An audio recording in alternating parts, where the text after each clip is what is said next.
Les podcasts du Figaro. C'est le genre de question dont la réponse vous apparaît tout à coup comme essentielle sans jamais vous l'être posée. Pourquoi le dessous des bouteilles est-il mystérieusement creux ? Les peines à jouer y voient souvent une astuce pour en réduire la contenance, d'autres, un simple souci esthétique et sans doute de vagues considérations pratiques. Et je vais vous dire qui a tort.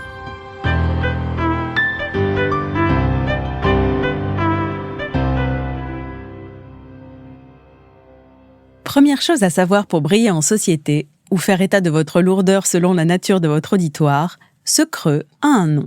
Les professionnels l'appellent la piqûre et le cercle sur lequel repose la bouteille se nomme le jable. Maintenant que vous le savez, sachez que personne n'osera vous demander de quoi vous parlez. Pour comprendre l'origine de cette forme si particulière, il faut remonter au IVe siècle, à l'époque de la Rome antique. Les premiers flacons de vin, appelés ampulla, voyaient alors le jour, mais leur stabilité laissait franchement à désirer. Il faut imaginer ces pauvres souffleurs de verre avec leur technique rudimentaire, incapables de fabriquer un fond parfaitement plat, avec pour sinistre conséquence des bouteilles qui vacillent sur table au moindre mouvement. C'est donc au IVe siècle que ces artisans ont eu la formidable idée d'inventer la piqûre, soit un culot concave plus lourd qui stabilise la bouteille même si le fond présente des défauts ou si la table n'est pas parfaitement plane. Une solution plutôt élégante à un sombre problème technique, en somme, et comme souvent dans l'histoire du vin, ce qui commence comme une contrainte finit par devenir une inébranlable tradition. Aujourd'hui, évidemment, les techniques ont évolué et vous vous doutez bien qu'il serait désormais dans nos cordes de fabriquer des bouteilles à fond plat. D'ailleurs, les machines modernes le font sans aucune difficulté depuis 1924, date à laquelle le soufflage mécanique est devenu obligatoire. Mais voilà, la piqûre est restée. Pourquoi ? Parce qu'elle s'est révélée diablement utile pour bien d'autres raisons. Prenez le champagne par exemple. Vous avez sûrement remarqué que les bouteilles de champagne ont une piqûre beaucoup plus prononcée que les vins tranquilles. Et ce n'est pas une simple coquetterie. Lors de la prise de mousse en champagne, les lits sont poussés vers le goulot par le gaz carbonique.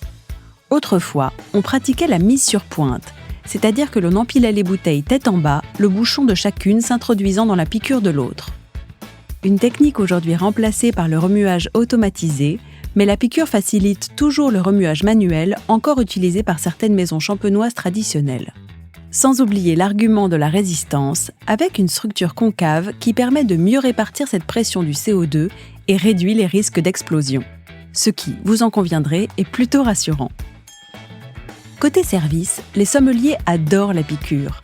Elle permet de tenir élégamment la bouteille par le culot, le pouce dans le creux, sans couvrir l'étiquette ni toucher le goulot.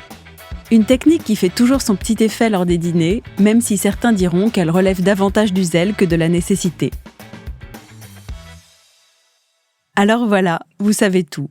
Et si vous voulez encore faire davantage le malin, glissez l'air de rien que la seule bouteille à fond plat est celle des champagnes Roederer. Ça marche toujours et personne n'osera vous demander pourquoi.